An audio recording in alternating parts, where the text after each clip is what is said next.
சொன்னா சுந்தர் சி முகம் பிரம்மாண்ட முகம் சொன்னா இதுல விஜய் அவர்கள் சார முகம் தான் இந்தியா முழுக்க ஒரு பிரம்மாண்ட முகம் பார்க்கப்படுது. முழுக்க முழுக்க தமிழ்நாட்டு மக்கள் மரியாதைக்குரிய விஜய் அவர்களுக்கு ஒரு நல்லாட்சி தருவார்கள் வாக்களிச்சிருக்காங்க. அதுக்கான வெற்றியா நான் பாக்குறேன் சார். ஏதாவது சார் இந்த தேர்தலை பொறுத்தவரைக்கும் விஜய் ஃபேக்டர் வந்து பெரிய அளவுக்கு இருக்காது அப்படின்னு சொன்னா உங்களோட நீங்க பண்ண பிரச்சாரம் பெரிய அளவுக்கு எடுப்பலன்னு சொன்னாங்க. ஆனா நீங்க வெற்றி எப்படி முழுக்க முழுக்க சார் என்னன்னு கேட்டீங்கன்னா அதான் சொல்றேன்.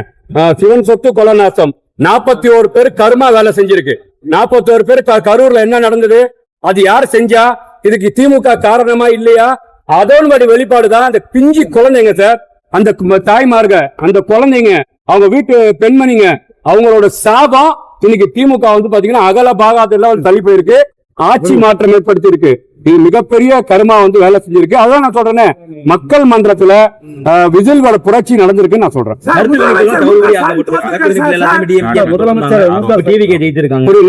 கருத்து கணிப்புகள் எல்லாத்துலயுமே டிஎம்கே தான் ஜெயிக்குன்னு போட்டுருந்தாங்க. அப்படியே மாறி வந்திருக்கு.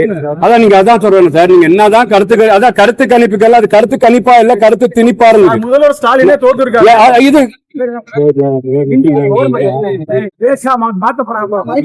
முதல்வர் ஸ்டாலினே தோல்வி அடைஞ்சிருக்காரு. முதல்வர் ஸ்டாலின் தோத்துருக்காரு சார். எதிர்பார்த்த ஒண்ணுதான் சார். திமுக வந்து பாத்தீங்கன்னா தொடர் தோல்வி. இந்த மரியாதைக்குரிய தமிழக வெற்றிகளான ஆட்சி மலர்ந்துருச்சா இல்லையா? எப்படி வந்து 13 வருஷம் வனவாசம் போனாங்க, எப்படி 2011 2016 வனவாசம் போனாங்க. இதுக்கப்புறம் 20 வருஷம் திமுக வனவாசம் போகுது தமிழ்நாட்டுல. அதான் விஜய் புரட்சி, விஜய் புரட்சி.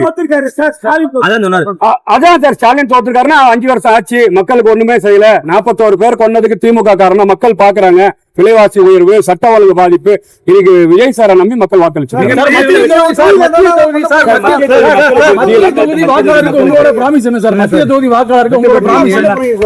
தமிழக வெற்றி கழகம் தேர்தல் வாக்குறுதியை வலுவா ரொம்ப அழகா கொடுத்திருக்காங்க. மக்களுக்கான தேர்தல் வாக்குறுதியை கொடுத்திருக்காங்க. மதுரை மத்திய தொகுதிக்கு மக்களான தேவையை நாங்க வந்து தேர்தல் வாக்குறுதியை மக்களுக்கு எடுத்து எடுத்திருக்கிறோம். அப்ப மக்களுக்கு என்ன தேவையோ முழுமையாக அத்தியாவசிய தேவையோ கண்டிப்பா நிறைவேறும். அமைச்சர் பிடிஆர் வீழ்த்திருக்கீங்க, உங்களுக்கு அமைச்சரவை வாய்ப்பு இருக்கு, எதிர்பார்க்கலாமா? தலைமை முடிவு செய்யும் சார். விஜய் அவர்கள் முடிவு செய்வார்.